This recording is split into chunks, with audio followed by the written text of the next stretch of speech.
അപ്പോൾ ഇന്ന് ഞാൻ വന്നിട്ടുള്ളത് ഒരു മാങ്ങഞ്ചി കൊണ്ടുള്ള കിടിലൻ കറിയുടെ റെസിപ്പിയുമായിട്ടാണ്. അപ്പോൾ മാങ്ങഞ്ചിയൊക്കെ സാധാരണ എല്ലാവരും ഇടാറാണ് പതിവ്. അപ്പോൾ ഇതേപോലെ ഒന്ന് റെഡിയാക്കി നോക്കൂ കേട്ടോ, നല്ല സൂപ്പർ ടേസ്റ്റാണ്. അപ്പോൾ നമുക്കിതെങ്ങനെ ഉണ്ടാക്കണമെന്ന് നോക്കാം. അപ്പോൾ കുറച്ച് മാങ്ങഞ്ചി കിട്ടിയിട്ടുണ്ട്. അപ്പോൾ കുറച്ച് നാളായി കിട്ടിയിട്ട് നന്നാക്കാനുള്ള മടി കൊണ്ട് അങ്ങനെ ഇരിക്കാറുണ്ട്.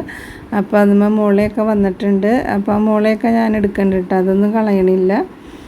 അപ്പോൾ നമുക്ക് ഇതിൻ്റെ തൊലിയൊക്കെ ഒന്ന് കളഞ്ഞെടുക്കാം.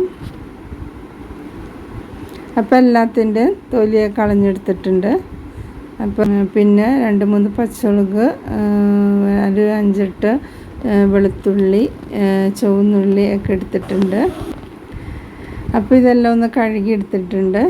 ഇനി ഞാൻ മാങ്ങിഞ്ചി ചോപ്പറിലിട്ടിട്ട് ഒന്ന് ചോപ്പ് ചെയ്തെടുക്കുകയാണ്. അപ്പോൾ നമ്മൾ അരിഞ്ഞെടുക്കുമ്പോൾ ഒരുപാട് സമയമാവും. ഇതിലിട്ടൊന്ന് വലിച്ചു കഴിഞ്ഞാൽ പെട്ടെന്ന് റെഡിയാകും.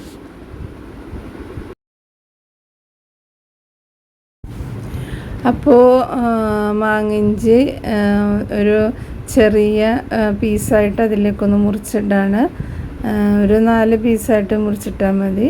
ഒരുപാട് വലിയ കഷ്ണമായിട്ടുണ്ടെങ്കിൽ ബ്ലേഡ് ജാമാവും. അപ്പോൾ ഞാനങ്ങനെ ആവശ്യത്തിനുള്ള ഇഞ്ചി അതേപോലെ ഒന്ന് ചെറിയ പീസാക്കി അതിലേക്ക് മുറിച്ചിട്ടാണ്.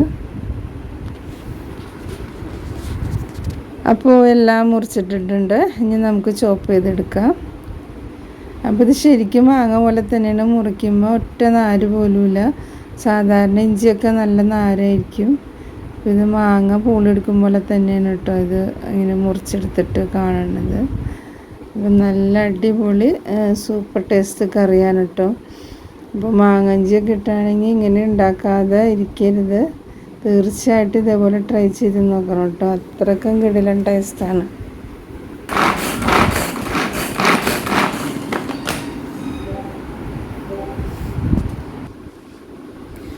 അപ്പോൾ ചോപ്പ് ചെയ്തെടുത്തിട്ടുണ്ട്. ഒരുപാട് തീരെ ചെറുതാക്കണ്ട, ഇത്രയൊക്കെ ചെറുതാക്കിയാൽ മതി.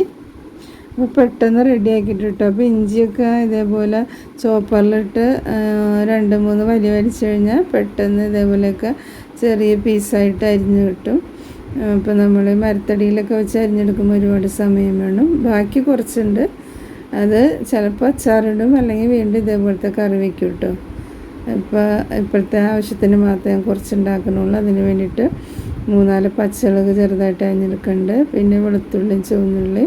ഇപ്പോൾ വെളുത്തുള്ളി ഒന്നും അധികം വേണ്ട, ഒരു ഇത്ര ഇഞ്ചിക്ക് ഇത്രയും ചുവന്നുള്ളിയാണ് എടുക്കണുള്ളൂ. ചുവന്നുള്ളി കൂടുതലായി പോകരുത്. പിന്നെ അത്രയും തന്നെ വെളുത്തുള്ളിയും കൂടി എടുത്തിട്ടുണ്ട്. അപ്പോൾ ഇതെല്ലാം കൂടി ചെറുതായിട്ട് അരിഞ്ഞെടുത്തിട്ടുണ്ട്.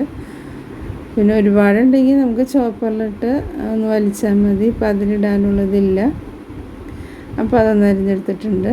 നമുക്ക് ഇനി കറി റെഡിയാക്കി തുടങ്ങാം. പിന്നെ കുറച്ച് കറിവേപ്പിലയും എടുത്തിട്ടുണ്ട്. ഇനി ഒരു ചട്ടി വെച്ച് കൊടുത്തിട്ടുണ്ട്. ചൂടായതിന് ശേഷം അതിലേക്ക് വെളിച്ചെണ്ണ ഒഴിച്ചെടുക്കുകയാണ്. വെളിച്ചെണ്ണ ചൂടായതിന് ശേഷം കടുക് കടുക് പൊട്ടിക്കഴിഞ്ഞ് കഴിയുമ്പോൾ നമ്മുടെ ഉള്ളി വേപ്പിലൊക്കെ ഇട്ടൊന്ന് ചെറുതായിട്ടൊന്ന് വാട്ടിയെടുക്കുക.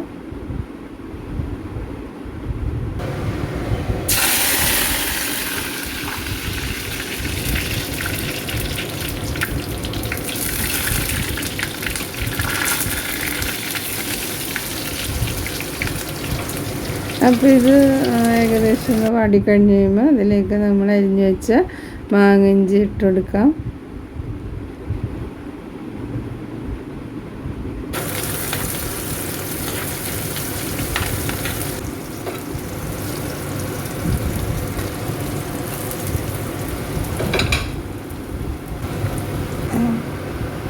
ഇനി പെട്ടെന്ന് വാടിക്കിട്ടാൻ വേണ്ടിയിട്ട് അതിലേക്ക് കുറച്ച് ഉപ്പിട്ട് കൊടുക്കുക. അപ്പോൾ എല്ലാം കൂടി നന്നായിട്ടൊന്ന് ഇളക്കി കൊടുത്തിട്ട്, ഇഞ്ചി ഒരുപാട് മുരിഞ്ഞ് പോവരുത്, എന്നാൽ തീരെ വാടാതിരിക്കരുത്. ഇപ്പോൾ ഏകദേശം നല്ലൊരു ഫ്രഷായിട്ടുള്ളൊരു കളറാണല്ലോ ഇത്. ഒന്ന് കളറ് ഒന്ന് മങ്ങിയ രീതിയിൽ വരണം, എന്നാൽ ഒരുപാട് മുരിഞ്ഞും പോവരുത്. ആ ഒരു പരുവത്തിൽ വരണം. അപ്പോൾ അതേപോലെ നമുക്ക് റെഡിയാക്കി കിട്ടിയിട്ടുണ്ട്. അവിടെ ഇവിടെയൊക്കെ ആയിട്ട് ചെറുതായിട്ടൊന്ന് മുരിഞ്ഞ് വന്നിട്ടുണ്ട്. അപ്പോൾ മൊത്തത്തിൽ അങ്ങനെ ആവരുത് കേട്ടോ. അപ്പോൾ ഈ ഒരു പരുവാകുമ്പോൾ നമുക്കതിലേക്ക് ബാക്കി ഇൻഗ്രീഡിയൻസ് ഇട്ട് കൊടുക്കാം.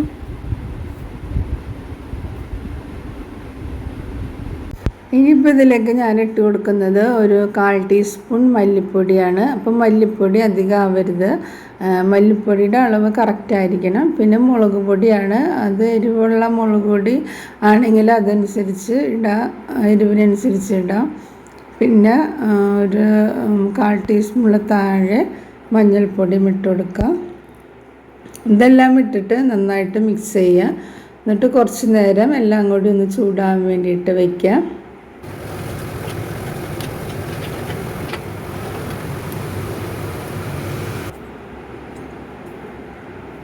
ഇനി ഇതിലേക്ക് ഞാൻ വാളംപുളി വെള്ളത്തിൽ ഇട്ട് വച്ചിട്ടുണ്ടായിരുന്നു. അപ്പോൾ അത് പിഴിഞ്ഞ വെള്ളമാണ് ഒഴിച്ചു കൊടുക്കുന്നത്. പിന്നെ അത് നമ്മൾ എടുക്കണ ഇഞ്ചിക്ക് അനുസരിച്ച് അതിൻ്റെ പുളി എന്തോരമാണ് വേണ്ടതെന്ന് വെച്ചാൽ ഒഴിച്ചെടുത്താൽ മതി. പിന്നെ അതിലേക്ക് ഉരുക്കിയിട്ട് അരിച്ചെടുത്ത ശർക്കരപ്പാനി ഒഴിച്ചെടുക്കുകയാണ്. അത് നമ്മുടെ മധുരം എങ്ങനെയാണ് വേണ്ടതെന്ന് വെച്ചാൽ അതനുസരിച്ച് ഒഴിച്ചെടുക്കാം. പിന്നെ അതിലേക്ക് ഉപ്പ് കുറവുണ്ടെങ്കിൽ കുറച്ച് ഉപ്പും കൂടി ഇട്ട് കൊടുക്കുക. എന്നിട്ട് അതിലേക്ക് ഒരു 1/4 ഗ്ലാസ് വെള്ളം ഒഴിച്ചു കൊടുക്കുക. വെള്ളം നല്ലോണം ലൂസായി വരണത് വരെ ഒഴിച്ചു കൊടുക്കുക. എന്നുവെച്ചാൽ നമുക്ക് തിളച്ച് കഴിയുമ്പോൾ ഇത് നന്നായിട്ട് കുറുകി വരണം. അപ്പോൾ കുറച്ച് നേരം തിളക്കാൻ വേണ്ടി വയ്ക്കണം. അപ്പോൾ ഇത്തിരി വെള്ളം ഒഴിച്ചെടുത്തൊന്ന് ലൂസാക്കാം. അപ്പോൾ ഞാൻ 2-3 പ്രാവശ്യമായിട്ട് തിരിച്ച് വെള്ളം ഒഴിച്ചെടുത്തൊന്ന് ലൂസാക്കി എടുക്കുകയാണ്.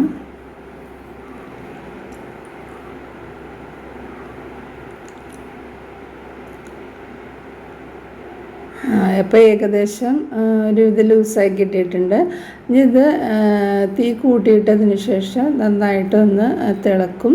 തിളച്ച് കഴിയുമ്പോൾ ചെറിയ തീയിലിട്ട് വയ്ക്കുക. അങ്ങനെ തിളച്ച് എല്ലാം കൂടി നന്നായിട്ട് മിക്സായി നമ്മൾ ഒഴിച്ച് കൊടുത്താൽ വെളിച്ചെണ്ണയൊക്കെ നന്നായിട്ട് തെളിഞ്ഞ് വരും. അപ്പോൾ വെളിച്ചെണ്ണ കുറച്ച് ഒഴിച്ച് കൊടുത്താലും ഇതേപോലെ തിളച്ച് കഴിയുമ്പോൾ നന്നായിട്ട് തെളിഞ്ഞ് വരും കേട്ടോ. അപ്പോൾ മാങ്ങഞ്ചിയൊക്കെ കിട്ടുകയാണെങ്കിൽ ഇതേപോലെ ഒരു പ്രാവശ്യം ഉണ്ടാക്കി നോക്കണം കേട്ടോ. അടിപൊളി ടേസ്റ്റാണ്. അപ്പോൾ വീഡിയോ ഇഷ്ടമായെങ്കിൽ സബ്സ്ക്രൈബ് ചെയ്യുക, ലൈക്ക് ചെയ്യുക, ഷെയർ ചെയ്യുക. ഇതേപോലെ ഒന്ന് ട്രൈ ചെയ്ത് നോക്കാം കേട്ടോ.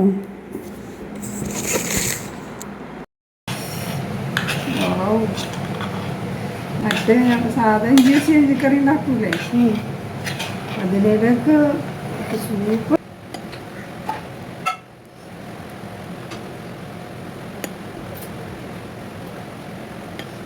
Okay.